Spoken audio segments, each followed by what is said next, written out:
Hello everybody, welcome to my channel Grammar Fun. My name is Jaya and we will be learning grammar together. The topic for today is punctuation. It includes full stop, comma, capital letter, question mark, exclamation mark, apostrophe and inverted comma. So, let us start with what do you mean by punctuation? Punctuation is a name for marks used in writing. It means the marks or the symbols which we use when we write to understand and to identify or to separate the words. That is called punctuation.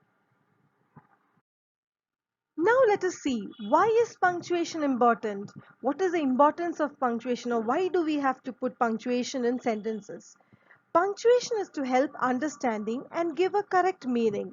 So it helps us to understand and give a correct meaning to what we are reading or what we are writing.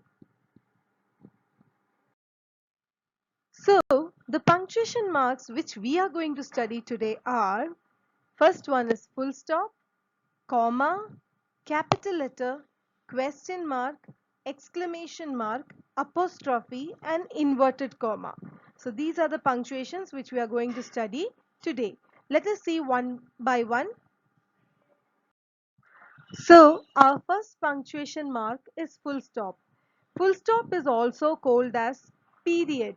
Okay, the another name for full stop is period. Now where do we use a full stop? It marks the end of a declarative sentence or an imperative sentence. Now, before we go to the example, let us see what do you mean by declarative sentence or imperative sentence. Now, there are four kinds of sentence. Among that, the first one is declarative sentence. Declarative sentence means which states something, a sentence which informs us something, which declares something. It's like a normal sentence which is informing us something about someone or something. Okay, so that is declarative sentence. Imperative sentence means it is a command or it can be a request or an advice given to someone. So at the end of these two sentences we use a full stop. So let us look at the example now. The sun shines brightly. It's a declarative sentence. It is telling us about the sun. Okay. So at the end of that sentence, we used a full stop. The second example, put the books on the table, which is an imperative sentence. It's an order. It is not a request. If it is a request, there would have been please. Okay. So it is an order. So for that, at the end of an order or an imperative sentence, we put a full stop. Now, our next punctuation is comma. Let us look at the first point. To mark a short pause in the sentence. So, when you're writing a sentence, you want to give a short pause or a small break in between the sentence, then you use a comma, because in between a sentence you cannot put a full stop. Just look at the example. 3 months later, comma, it was all forgotten. So 3 months later, that is not a sentence. The whole thing is a sentence and you wanted to put a small pause or a short pause in between the sentence. So you used a comma. Our second point is to separate two words or phrases in a sentence. Now look at the example. I went and bought bread, jam, butter and juice. Now bread, jam, butter, these are different things which you went to buy. Okay, so in between these words, or it can be phrases, a packet of bread, a bottle of jam. So in between words or phrases, to separate them, you use comma. The third one is before a noun that is addressed. Example, Neha, can you bring me a glass of water? So before a noun, you are addressing a noun, you are telling it to a noun. When you are addressing a noun, you will put the noun separate by putting a comma. So before a noun that is addressed. Our next point for comma is to separate words like yes, no, well and oh. So you want to separate these four words in a sentence, you will use comma. So let us look at the examples given below. Yes, comma, I will do it. No, comma, it is not difficult. Well, comma, I have to go now. Oh, comma, I almost forgot. To separate these four words in a given sentence, you will use comma. The fifth point is to separate words like however, in fact, and at last. So same like the fourth point, the fifth point is also same, to separate the words given over there, however, in fact, and at last. Example, at last, comma, I was able to do it. Second example is it was, comma, in fact, comma, a lovely day. So the first one where the word was given at the beginning, you used a comma after the word. But look at the second example. The word was given in between the sentence. So in this case, you will use a comma before the word and also after the word. So to separate these words, given words in point 4 and 5, that is yes, no, well, oh, however, in fact, at last. So to separate these many words in the sentence, you will use comma. Now, the last point for comma is to separate question tags. Now, you might have learned question tag, that is to add a question like a tag after the sentence. Okay, just look at the example. It was a lovely day. This is the given sentence. Comma, wasn't it? So that is the question tag. You're just asking, is it true?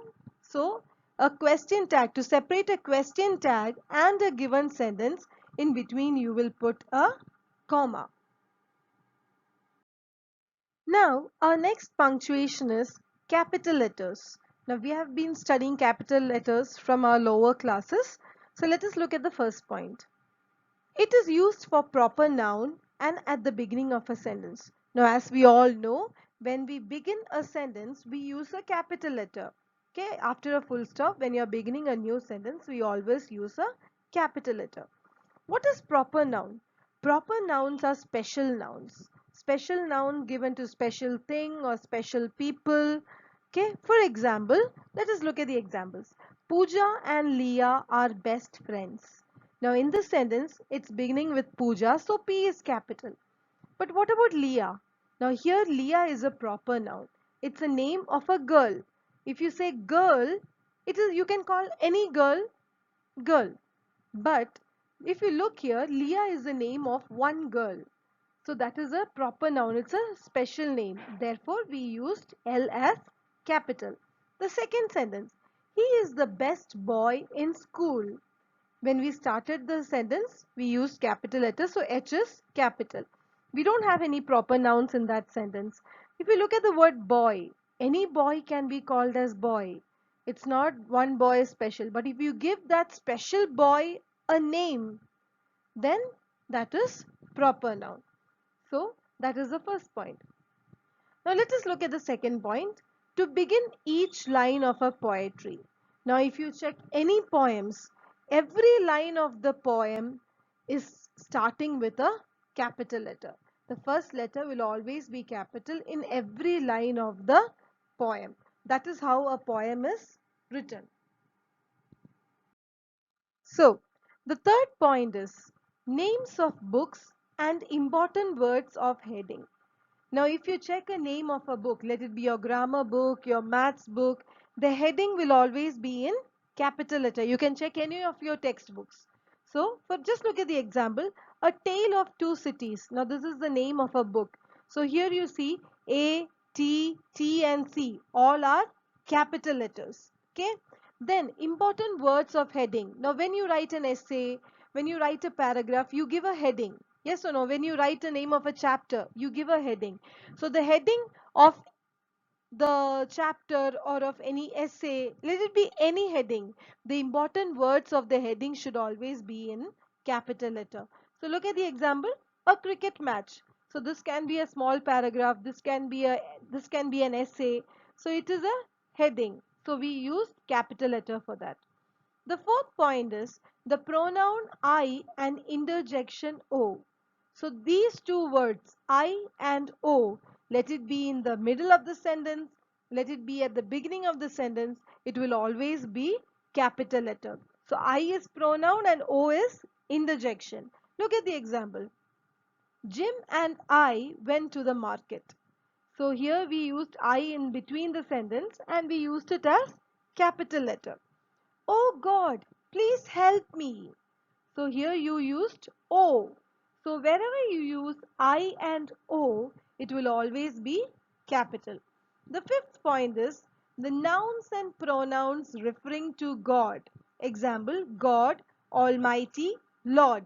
So wherever you are using the name of God, you will always write it in capital letter. So the now examples given down is noun. So instead of God, if I am using he, so that H will also be capital wherever you write it, in the beginning of the sentence or in the middle of the sentence. Okay, so these are the 5 points. Our next punctuation mark is question mark. It is used to ask a question. So when you ask a question, you will not use full stop. If it's a question, you will always use a question mark. For example, what is your name? Do you miss school? For both of these sentences, you used a question mark because it is a question. Our next punctuation is exclamation mark, which is a line and a dot, if you can see after what is written. It is used to express strong emotions and feelings such as happiness, sorrow, or surprise. It can be any feeling. So when you are expressing your feeling through sentences, okay, your strong emotions, whether you are happy, whether it is sadness, surprise, fear, excitement, all these feelings you will use exclamation mark. Example, yuck! What an awful sight. So that was your strong emotion or your strong feeling when you saw something very bad. Okay. So in this case you use exclamation mark. Or the second one is hooray, we won. So this is happiness. You won the match or you won something. So you're saying hooray. So here also you showed your feeling. In this case you will use exclamation mark. The next punctuation is apostrophe, which is a comma at the top, not at the bottom. If it is at the bottom, then you will call it as comma. But when it is at the top, you will call it as apostrophe. We have 2 points for this. The first one is to show possession. Possession means belonging. It belongs to us. Ownership. You are the owner or that person is the owner. Example, the boy's car is red. You want to say that the car of the boy is red. So you will use boy's car. Boy apostrophe S. So to show possession, to show ownership, to show belonging, you will use apostrophe S. Second one, in short form. Another name for short form is contractions. For example, did not, which became didn't. So in the case where you omitted the O, instead of that O, you put an apostrophe over there. Second one, it is, it's. When you omitted I, it became IT apostrophe S. Now, if I give you another example, let's say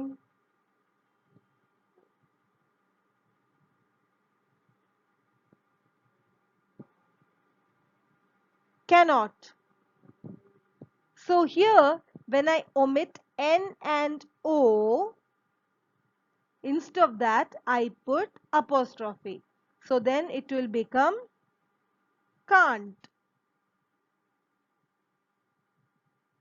So these are called short forms or in another name, contractions. Our last punctuation for the day is inverted comma, where you put two commas at the top before the sentence and after the sentence. Okay. So the only point for this is it is used to quote exact words of a speaker. Now you want to tell what a person has exactly said. You will use inverted comma. Example, she said, comma, inverted comma, I am hungry. Full stop and close the inverted comma.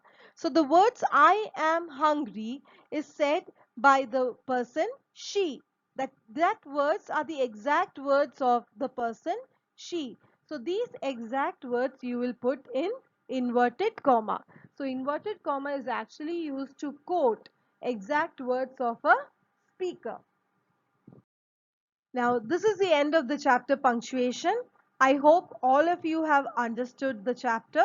Thank you for watching and have a nice day.